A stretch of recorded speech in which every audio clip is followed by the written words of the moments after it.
Bismillahirrahmanirrahim. Assalamualaikum warahmatullahi wabarakatuh. Alhamdulillahirabbil alamin wa bihi nasta'in ala umuri dunya waddin. Asyhadu an la ilaha illallah wa asyhadu anna Muhammadan abduhu wa rasuluh. Allahumma shalli ala Muhammadin wa ala alihi wa sahbihi ajmain. Wa ba'du. Kita pagi ini berada di pelajaran tafsir Juz Amma, yaitu surat Al-Balad. Pertemuan yang lalu sampai kepada pembahasan ayat yang ke-9, walisanan wa syafatain. Bukankah Allah Subhanahu wa ta'ala yang telah memberi lidah dan dua bibir? Ini peringatan kepada orang yang disebutkan di ayat 6, yaitu firman Allah, yaqulu ahlaktu malan lubada. Orang yang berbangga dan tertipu dengan dunia. Dia mengatakan, aku telah membelanjakan harta yang banyak. Dan diingatkan oleh Allah, walaupun harta banyak itu dari mana? Bukankah, apakah dia mengira tidak ada yang melihatnya? Bukankah kami yang telah memberi dia dua mata dan memberi satu lidah dan dua bibir? Di ayat 10-nya Allah katakan wa hadainahun najdain. Dan kami yang telah memberi hidayah, an-najdain di sini diartikan dua jalan. Di terjemahnya diartikan kebajikan dan kejahatan. Dua jalan. Kita lihat tafsirnya.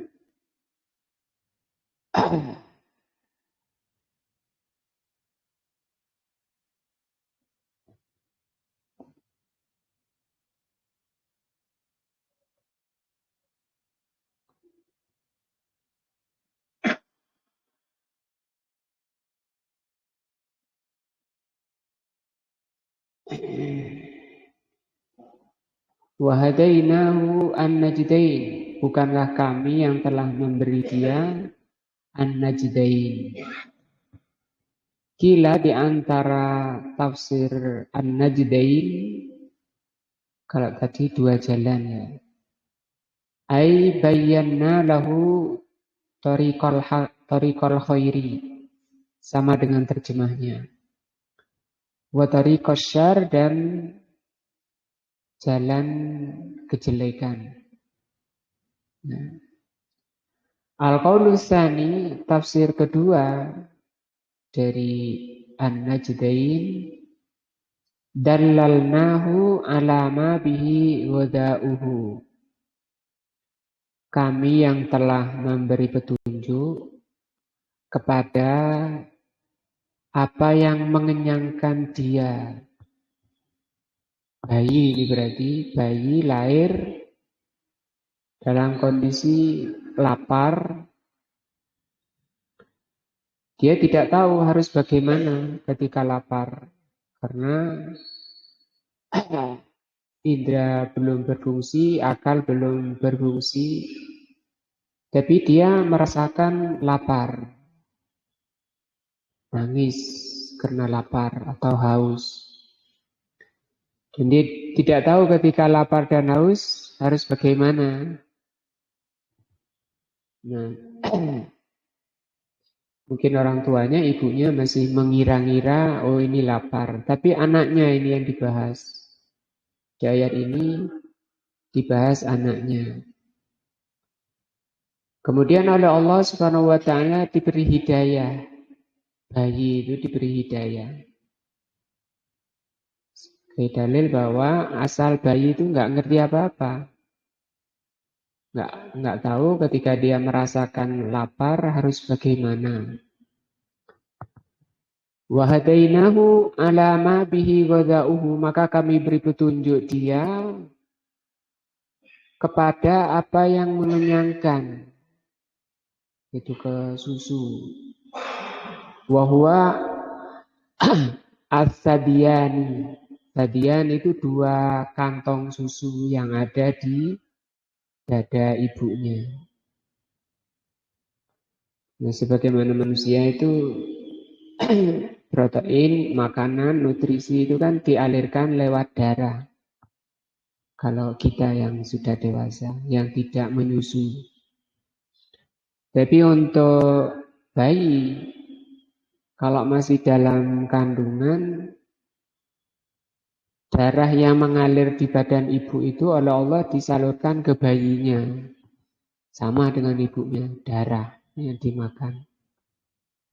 Di penghidupnya, nutrisinya itu lewat darah yang Allah alirkan lewat plasenta bayi masuk ke tubuh bayi itu kalau dalam perut. Tapi setelah keluar, bayi sudah di luar. Tadi yang berupa darah yang mengalir dari ibunya ke bayinya, oleh Allah dirubah menjadi susu. Merubah darah menjadi susu itu ayat Allah Subhanahu wa taala. Kalau kita bilang teknologi yang sangat canggih, dan itu tidak ada teknologi yang bisa melakukan seperti itu. Kemudian oleh Allah Subhanahu wa taala dibuatkan saluran khusus ke dua kantong susu yang oleh Allah Subhanahu wa taala ditaruh di dada ibunya. Kok enggak di tangannya, misalnya langsung dari tangannya gini, tapi di dada. Di situ ada pelajaran besar. Yang pertama, untuk tadi itu sebagai memenuhi kebutuhan nutrisi, makan dan minum. Sudah nyusu, bayi itu sudah tidak haus lagi. Susu itu sudah memenuhi makan dan minum. Yang kedua, taruh di dadanya. Ketika bayi nangis itu didekatkan ke dadanya untuk mendekatkan psikologisnya, kasih sayang ibu, sehingga terjalin kasih sayang dari anak dan ibunya. Nah, fa'innahuma, karena kedua susu itu najdani, kata beliau najdan. Apa najdan? Lirtifa'ihima fauqas sadri. Najdan itu yang menggantung karena tinggi di atas dada. Nah, oleh Allah susu wanita ditaruh di atas dadanya. Sehingga disebut najdan. Ini tafsir apa tadi? Wahadainahu an-najdain. Fahadahu Allah Ta'ala, maka Allah beri hidayah bayi itu. Nah, Allah yang memberi hidayah untuk bisa mengisap, mengulum puting susu itu. Nah, itu petunjuk dari Allah. Mana dalilnya? Ini. Al-Balad ayat 10. Fahadainahu an-najdain. Wa huwa radi'un la yu'rafu. Yang dikulum oleh anak itu susu yang dia nggak tahu. Nggak tahu. Kok bisa ngulum semata-mata karena apa? Hidayah dari Allah Azza wa Jalla. Nah, famin hina an yahruja wa tad'uhu ummuhu wa yatlubu stasi, sehingga ketika anak mulai nangis oleh ibunya dipungut, diletakkan, didekatkan ke susunya. Nah, walladzi a'lamuhu Allahu Azza wa Jalla, yang mengajari seperti itu, bahwa itu penyelesaian dari keadaanmu yang sedang lapar, yang ngasih tahu itu adalah Allah Azza wa Jalla. Nah, pemberitahuan ini namanya hidayah. Jadi wahadainahu. Ini tafsiran kedua. Dan dua penafsiran ini tidak saling bertentangan sehingga bisa diterima. Artinya ketika kita mengurai seperti ini, itu bisa pakai ayat ini. Surat Al-Balad ayat 10. Kalau ingin tahu rinciannya bisa dibaca dalam kitabnya Al-Imam Ibnul Qayyim dalam Madarijus Salikin. Beliau urai lebih rinci lagi. Terutama bagaimana ayat-ayat Allah yang ada pada diri manusia, di dalam dirinya. Mulai dari sistem pernafasan, sistem saraf, sistem pencernaan. Yang di sana banyak kontradiksi, punya pekerjaan masing-masing dalam satu tempat, tapi tidak saling bercampur. Mulai dari pengolahan makanan, sampai menjadi tenaga bisa masuk dialirkan ke mata, bisa membuka, dialirkan ke tangan, tangannya bisa bergerak, dan seterusnya. Sehingga orang itu hidup dari makannya. Setelah sisa-sisanya diproses kembali untuk dikeluarkan dalam satu tempat tanpa saling merusak dan saling mengganggu. Itu semua ayat tanda yang bisa berbuat seperti itu hanya Allah. Seperti di sini beliau jelaskan. Fabayyanallahu azza wa jal, sehingga ayat 10 ini wahadainahun najdain itu penjelasan dari Allah. Artinya Allah menjelaskan di ayat ini. Surat Al-Balad ayat 10 ini. Minnatahu, karunianya. Ala hadzal insan, kepada manusia ini. Ya. Min hina an yahruja, dari semenjak dia keluar dari perut ibunya. Semenjak lahir. Sudah apa? Diberi hidayah. Diberi karunia. Nah, yahtadi ilam najdain, yaitu oleh Allah Subhanahu wa taala diberi hidayah menuju najdain. Apa tadi najdain? Dua kantong susu. Wa fi batni ummihi, adapun di dalam perut ibunya, yataghadda min tarikis surrah, dia makan dari jalan plasenta, dari pusarnya. Itu yang dialirkan ke ibunya. Nah, tidak makan susu, tapi darah seperti ibunya. Li'annahu la yastati'u, karena kenapa dari tulang, dari plasenta? Karena bayi di dalam perut ibu itu tidak mampu an yataghadda min ghairi hadza. Tidak bisa makan selain dari itu. Ibunya belum bisa mendulang dan seterusnya.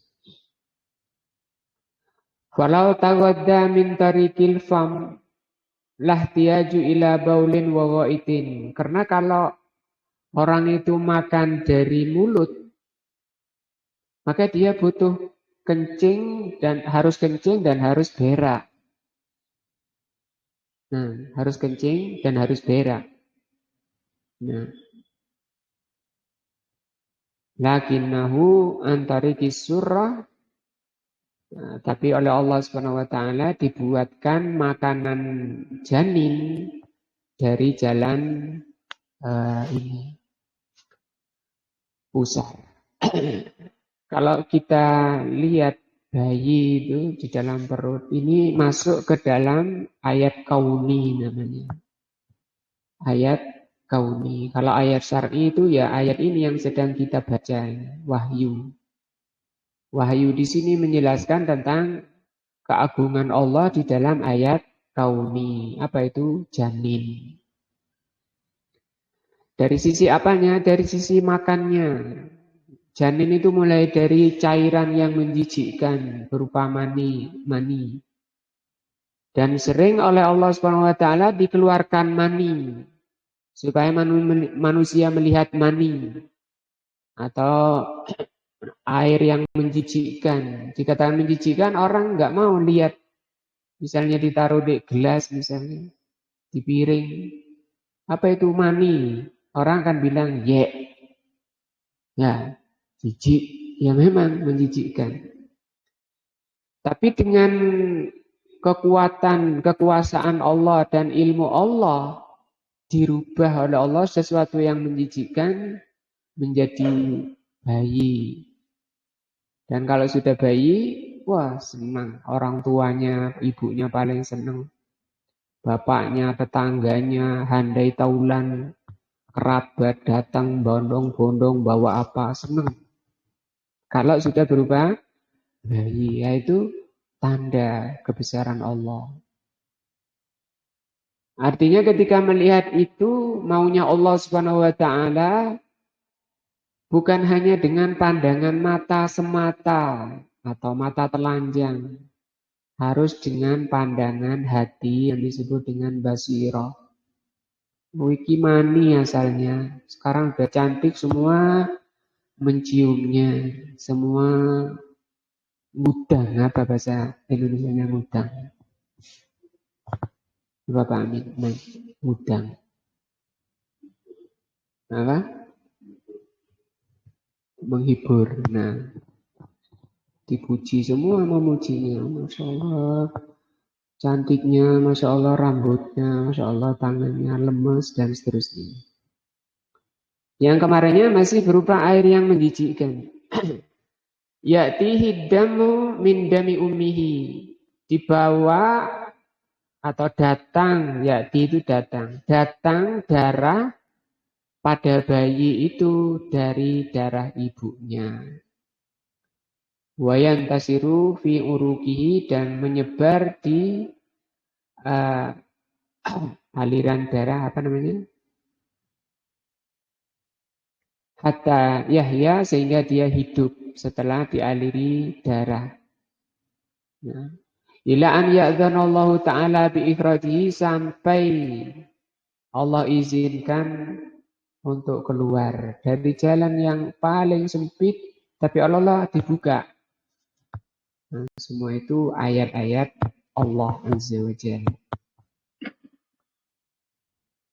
Ketika orang itu melihat, mempelajari ayat kauni seperti ini, walaupun berupa bayi, itu tujuannya sama dengan ketika Allah perintahkan kita belajar tafsir ayat syar'i, yaitu firman Allah, wahyu. Tujuannya sama satu, yaitu apa? Beriman. Nah, melihat keagungan Allah, kebesaran Allah, maha kuasanya Allah, maha berilmunya. Karena tidak akan bisa berbuat seperti itu tanpa ilmu. Sehingga Allah itu al-alim. Demikian juga tidak bisa, tidak terjadi bayi kalau tidak ada kemampuan. Maka Allah itu ala kulli syai'in qadir. Dilanjutkan oleh Allah setelah Allah Subhanahu wa taala menyebutkan karunia Allah, nikmat-nikmat Allah kepada orang yang tertipu dengan dunia itu. Yaqulu ahlaktu malan lubada, itu yang dituju ayat ini. Kemudian Allah ingatkan dengan ayat-ayat dengan nikmat-nikmat di ayat 6 sampai 10. Nikmat-nikmat Allah, karunia Allah pada orang yang sombong dengan hartanya. Yaqulu ahlaktu malan lubada. Allah ingatkan orang itu di ayat 11. Falak tahamal aqobah. Kita lihat terjemahnya. Falak tahamal aqobah. Maka tidakkah sebaiknya dia menempuh jalan kebajikan? Ya. Ini menempuh jalan. Artinya dia tidak bisa menempuh kalau mau diartikan Tetapi orang tadi yang sombong dengan hartanya tidak bisa menempuh akobah. Falak tahama, dia tidak bisa menempuh. Nah, malas atau apa sebabnya, yang jelas dia tidak bisa, kata Allah. Siapa yang tidak bisa, itu tadi yang ngomong yaqulu ahlaktu malan lubada. Aku telah menghabiskan harta yang banyak. Orang-orang ahli dunia yang sudah dibahas di ayat sebelumnya. Dia ini tidak bisa menempuh akobah. Apa akobah? Di sini artinya jalan yang mendaki, jalan yang sukar. Lihat tafsirnya. Falak tahan akobah, orang yang tertipu asik dengan dunia, anak-anak dunia itu tidak mampu menempuh akobah. Ai al-insanul ladzi kana yaqulu, yaitu manusia-manusia yang mengatakan ahlaktu malan lubada. Aku telah menghabiskan harta yang banyak. Bangga dengan hartanya. Ini orang yang tertipu dengan harta. Kata Allah, dia tidak bisa menempuh akobah. Yakni halla iktahamal akobah. Sekali-kali dia tidak bisa. Lemah menghadapi akobah. Wal iktiham huwa at-tajawuz, lewat atau melalui, bimasyaqqatin, dengan suatu yang berat. Jadi orang kalau sudah enak itu dihadapkan pada yang berat, tidak bisa, tidak mau. Oh, jalannya becek, nanti sepatu saya kotor. Nah, belanja aja ke Singapura sana, padahal beli apa? Kangkung, tempe, ya berat. Kenapa enggak belanja sini? Jalannya becek, orangnya kumuh, pasarnya kumuh. Nah, yusamma iktihaman, yang seperti itu disebut iktiham. Apa iktiham? Jalannya itu mendaki, susah, berat. Wal aqobah,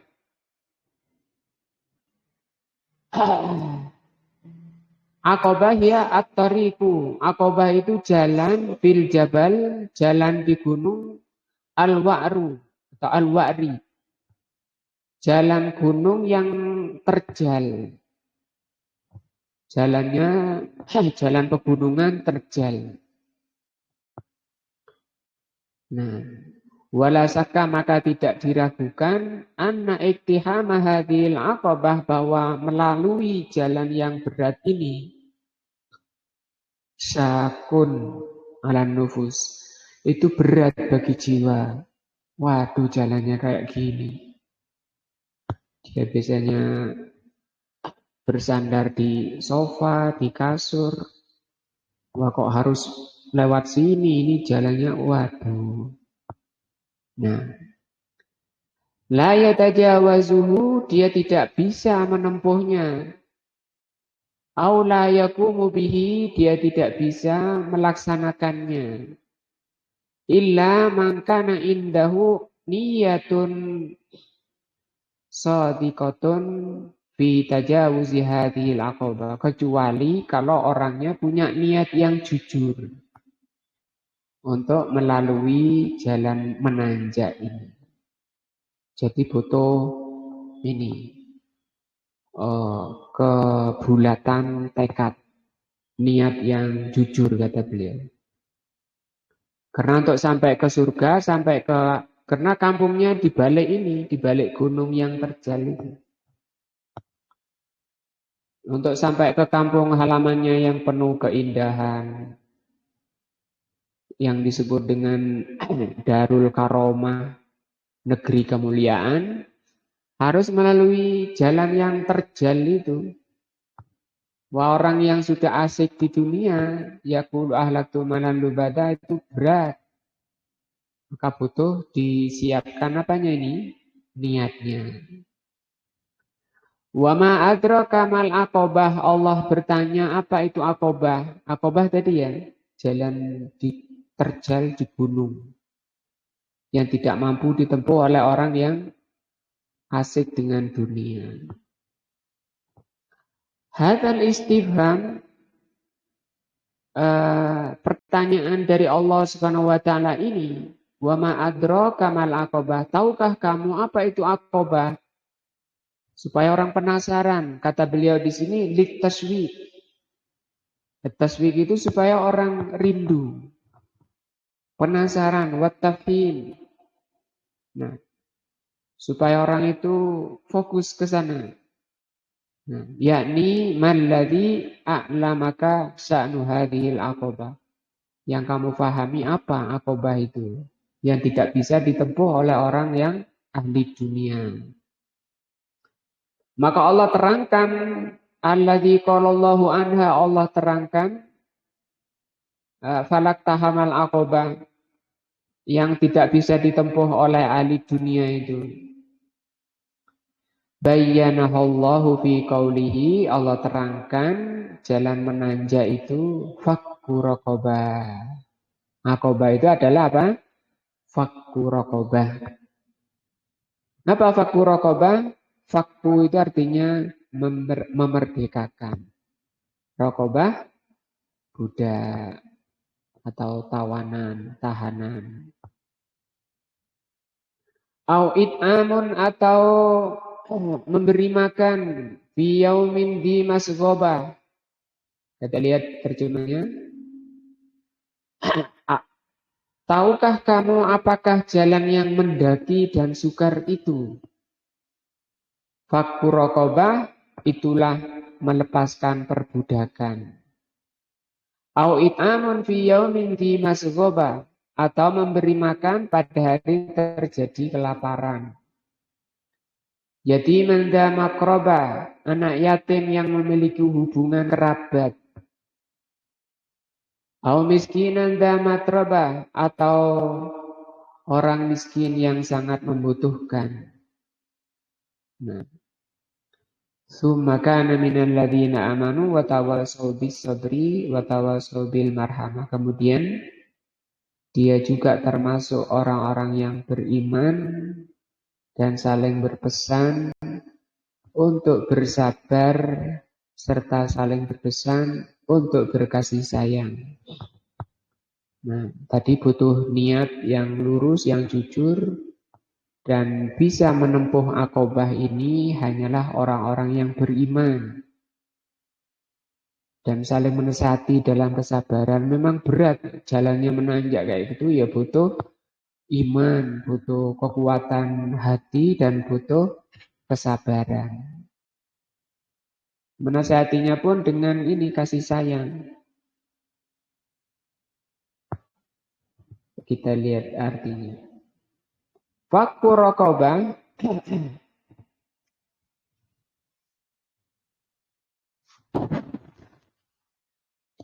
dia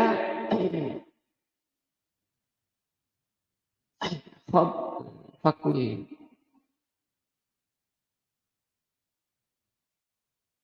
Fakku raqabah, dia, kata beliau,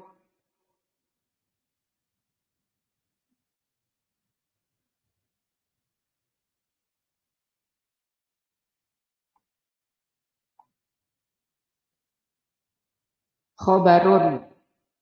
Fakku raqabah itu khobar. Khobar itu keterangan. Limubtada'in mahdufin, keterangan terhadap subjek yang dibuang. Jadi asalnya tidak seperti itu.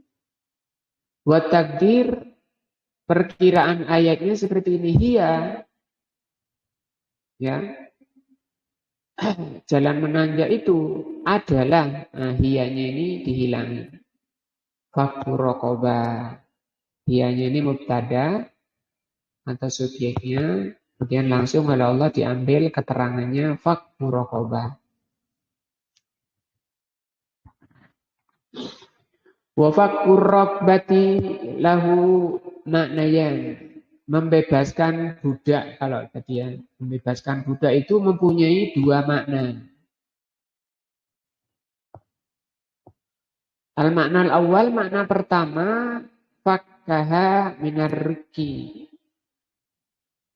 Dibebaskan dari belenggunya.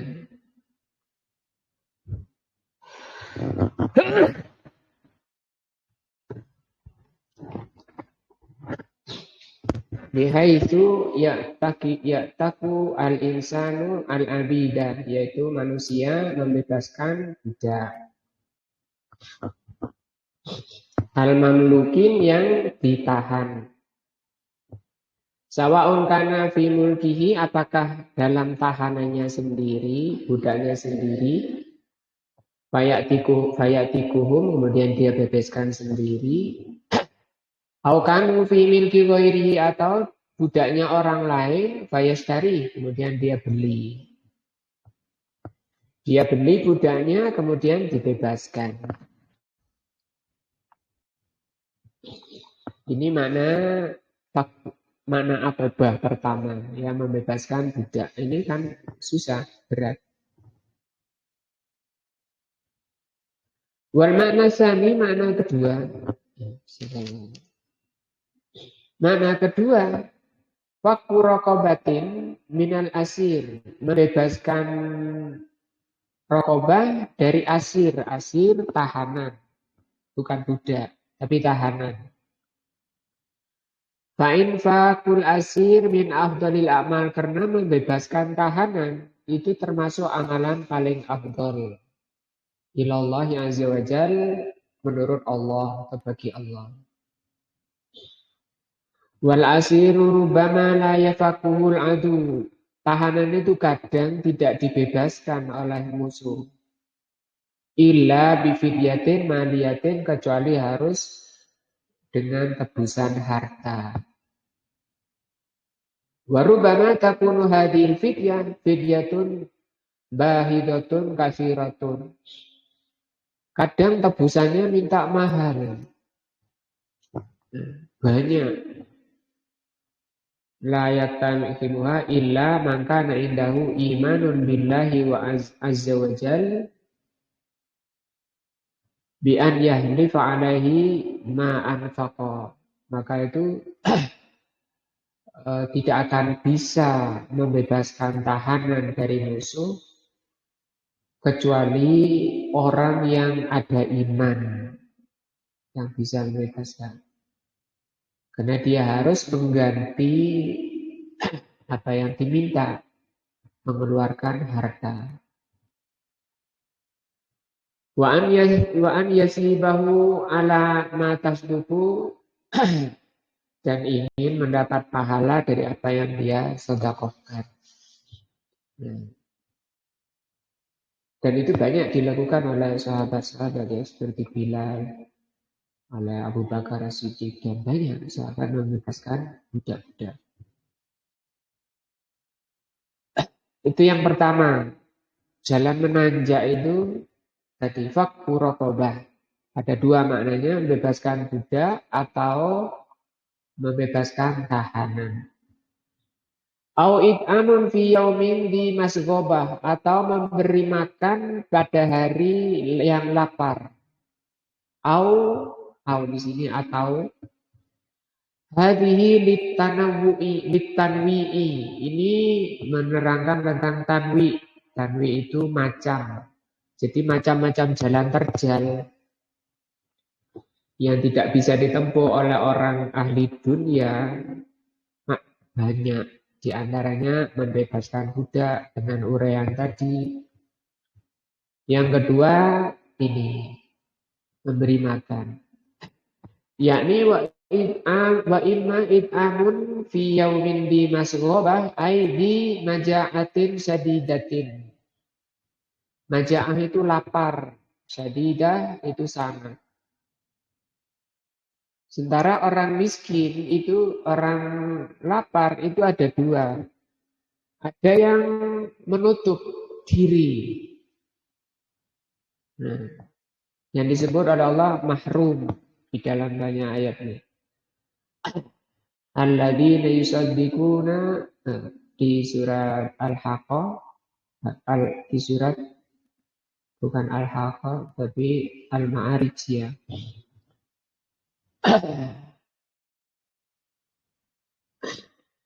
Yang mereka menunaikan haknya lil lisa'ili wal mahrum. Bagaimana ayat sebelumnya? Kita lihat di surat Al-Ma'arij ya.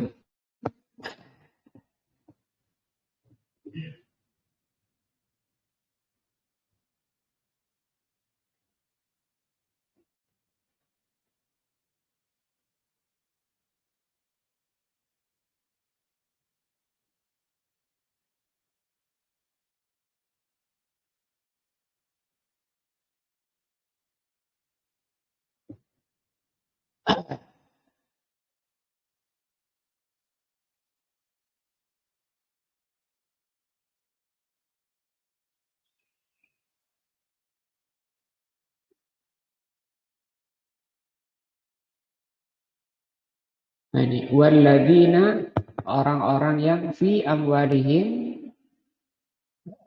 terhadap hartanya itu hakun maklum.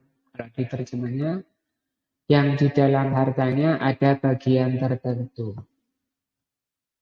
Kemudian di ayat 25 Allah terangkan hak orang yang tertentu itu haknya siapa ini. Jadi pada orang yang punya harta itu bukan masih di hartanya itu ada hak orang tertentu. Bukan harus tidak boleh dihabiskan sendiri walaupun hasil jeripayahnya. Ada haknya orang tertentu, hak pun maklum. Maklum itu sudah tertentu.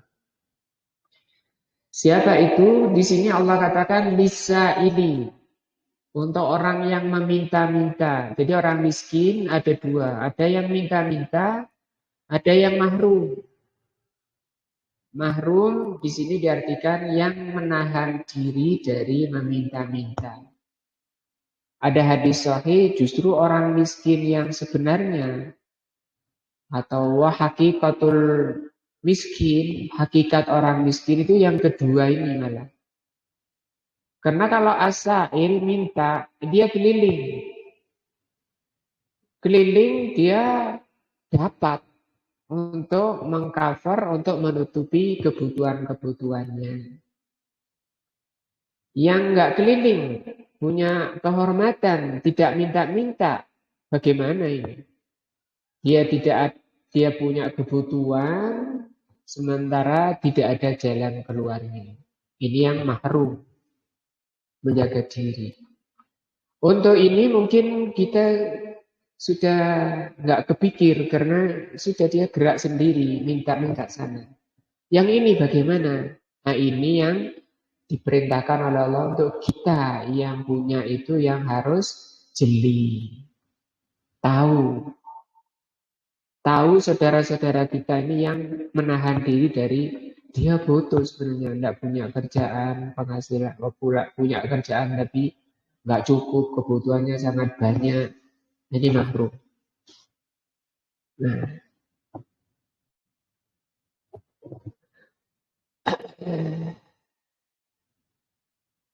li'anna nasa karena manusia, kembali ke ayat ini, yang termasuk akobah itu jalan yang menanjak adalah memberi makan orang yang miskin yang sangat lapar. Li'anna nasa karena manusia qad yusabuna bil maja'ati syadidah. Karena manusia itu kadang ditimpa rasa lapar yang sangat. Imma liqillatil hasil karena pendapatnya sangat sedikit. Karena pendapatannya sangat sedikit minas samar dari buah-buahan, wazuru buah-buahan ini ya buah, ada apel, anggur, jeruk. Wazuru pertanian, jagung, padi, delai, kacang hijau, itu zuru. Wa imma li amrodin atau Karena dia sakit, tidak bisa kerja. Li'amradin fi ajsamihim. Nah, karena bukan sakit kemudian tidak bisa kerja. Dia punya harta, bahan makanan cukup, tapi badannya sakit. Maksudnya sakit gimana? Ya'kulul insanu wala yashba. Dia makan tapi tidak bisa kenyang. Ini sakit dan musibah. Misalnya orang yang kena gula itu yang misalnya, itu nggak bisa kenyang ya, lapar terus. Wah itu musibah itu. Gak bisa diam, mulutnya makan terus ini terus. Memang makan itu ujian pertama ya pada manusia. Ujian pertama itu apa? Makan. Wahada qad waqa'a fi ma nasma'u. Ini terjadi sebagaimana kami dengar fil biladin Najdiyah, di negeri Najd sana di Saudi ini juga banyak orang berita tentang ini katanya. Warubama fi ghairiha aidan, atau di negeri lain banyak makan banyak kok nggak kenyang-kenyang.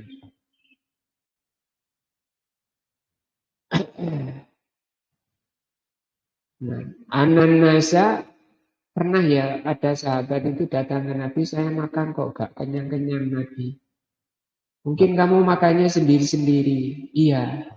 Coba makan kembulan, bahasa Jawanya itu kembulan. Satu nampan untuk 7 orang, atau 5 orang, 4 orang, atau 2 orang suami istri. Itu abrok lebih barokah. Nah, di antara bentuk barokahnya itu nggak banyak ngabisin beras. Irit-irit. Seperti apa yang dilakukan oleh Aisyah ketika beliau ditinggal oleh Rasulullah wafat, ditinggali 1 kantong gandum untuk bekal makan. Tapi karena lama kok nggak habis-habis, Aisyah penasaran. Ini kok nggak habis-habis? Nah, karena penasarannya ditakar. Nah, setelah ditakar itu cepat habis. Pelajarannya apa? Tidak mengetahui takarannya itu, kata para ulama, itu abrok, lebih barokah daripada mengerti takarannya. Ini bisa meluas, kata para tafsir hadis itu bisa meluas. Kita sebenarnya nggak ngitung-ngitung harta saya, di dompet saya ada uang berapa, nggak tahu, itu lebih barokah. Wah, anaknya ngambil 2.000 jajan, nggak tahu. Nggak tahu. Ya nggak tahu ya nggak sedih, nggak apa uangnya diambil. Istrinya juga ngambil mau beli tempe, tahu.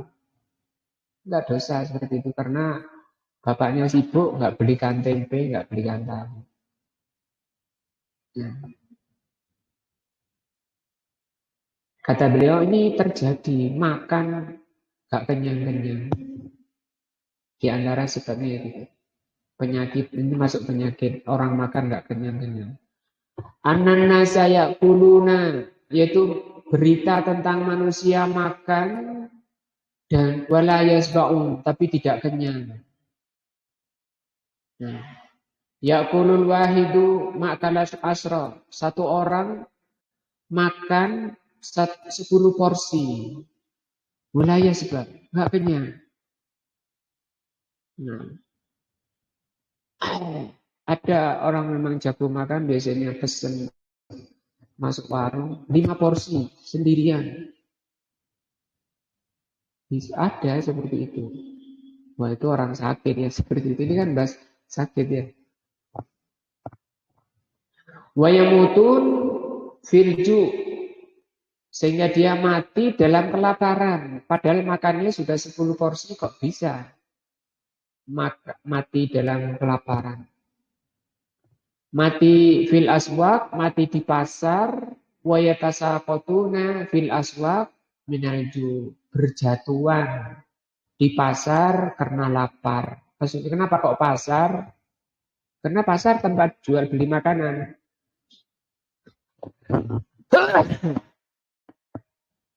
Hadhihi minal masyagib. Ini termasuk musibah dan termasuk dari penyakit. Aukilatul mahsul atau karena sedikitnya hasil. Bihaitsulah tasmuru al-asjar, yaitu buahnya tidak lebat. Nah, sehingga di pasar karena buahnya sedikit, di pasar mahal. Mau beli nggak punya uang. Jadi kalau ditanya kenapa berambang mahal, kenapa lombok mahal, ya Allah yang menentukan mahal tidaknya. Karena yang menjadikan buahnya ini banyak sedikitnya itu Allah Azza wa Jalla. Wala tambutuz zuru, atau pertaniannya tidak tumbuh, atau tumbuh malah diserbu tikus, ya, atau hama. Fayakillul hasilu, sehingga sedikit hasilnya, wa tahsulul asgobah, sehingga orangnya lapar, gagal panen. Wa yamutun nasu jau'an, sehingga dia mati kelaparan. Warubama yuhajiruna an biladihim, sampai kadang eksodus dari negerinya. Karena ditimpa kekeringan, kelaparan, tidak bisa bertani, harus pindah dari negerinya. Nah, ini yang dimaksud dengan wa it'amun fi yaumin dzi masghobah. Untuk kita itu punya sifat mulia, yaitu sifat apa? Peduli. Siapa yang tidak, dan banyak ya ayat-ayat yang mengatakan ancaman Allah kepada orang yang tidak memberi makan orang lapar. Khuduhu faghullu, kata Allah. Surat apa itu? Tsummal jahima sallu. Tangkap dia, kata Allah. Jantur dia. Fi silsilatin, dengan rantai. Darwaha sab'una dira'an, yang panjangnya 70 dira'. Tsummal jahima sallu. Kemudian lemparkan ke neraka jahim.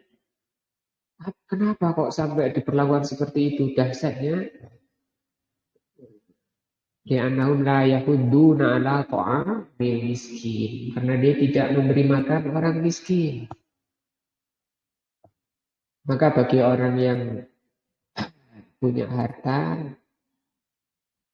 di situ diingatkan oleh Allah, itu bukan milikmu semua, ada haknya orang lain. Dan masih harus senang di sampingnya ada orang miskin. Nah, wallahu a'lam bishawab.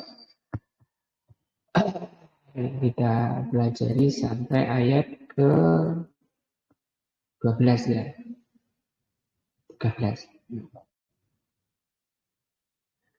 Wa id'anun, ayat ke 14. Au id'anun biyaumin di masghobah.